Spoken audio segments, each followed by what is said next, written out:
paano mag-schedule ng mga posts sa Facebook. I-upload natin ngayon, i-publish natin mamaya, or i-publish natin bukas, o sa ibang araw, o sa susunod na linggo. Paano ito gawin? Ito, panoorin nyo. So, ang una po natin gawin ay gagawa po tayo ng post and then lagyan po natin ng title or caption. Halimbawa, ang ilalagay kong caption or title ay Cash Space Loan App Review. And then, nalagyan pa natin ng mga hashtags.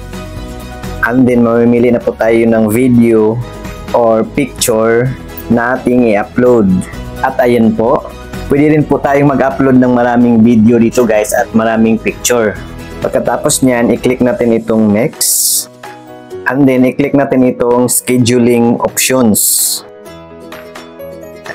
And then, i-click natin itong schedule for later. At may mga recommended times na pong nakalagay dito guys. Pero kapag yung gusto natin na time ang pipiliin natin, ay i-click lang natin ito guys. So, February 28 po ngayon. So, isang buwan lang po ang limit guys para mag-schedule ng ating post.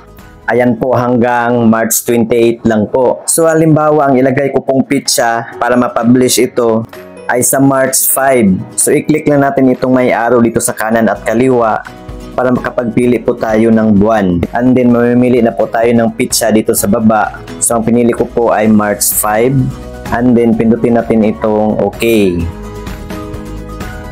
And then, mamimili na po tayo kung ano pong oras natin gusto ito i-publish. So, ang pipiliin ko po dito guys ay itong alas 9 ng umaga. So, pindutin na natin itong may 9. And then, piliin natin itong may AM. So, exactly 9 AM po ito ma-publish. And then, i-click natin itong OK. And then, pindutin natin itong may back arrow. And then, i-check natin yung ilagay nating date and time kung tama po ba. At ayan po, March 5 na po, 9 AM ang nakalagay. And then, i-click na natin itong post. At ayan po guys, uploading na po siya. Makikita natin dito sa notification bar na may nakalagay na Facebook upload. So, kusa lang po iyang mag-upload guys. At i-publish po iyan ni Meta sa pizza at oras na nilagay natin. So, yun lamang po. Don't forget to like and share this video and follow my Facebook page for more tutorial video.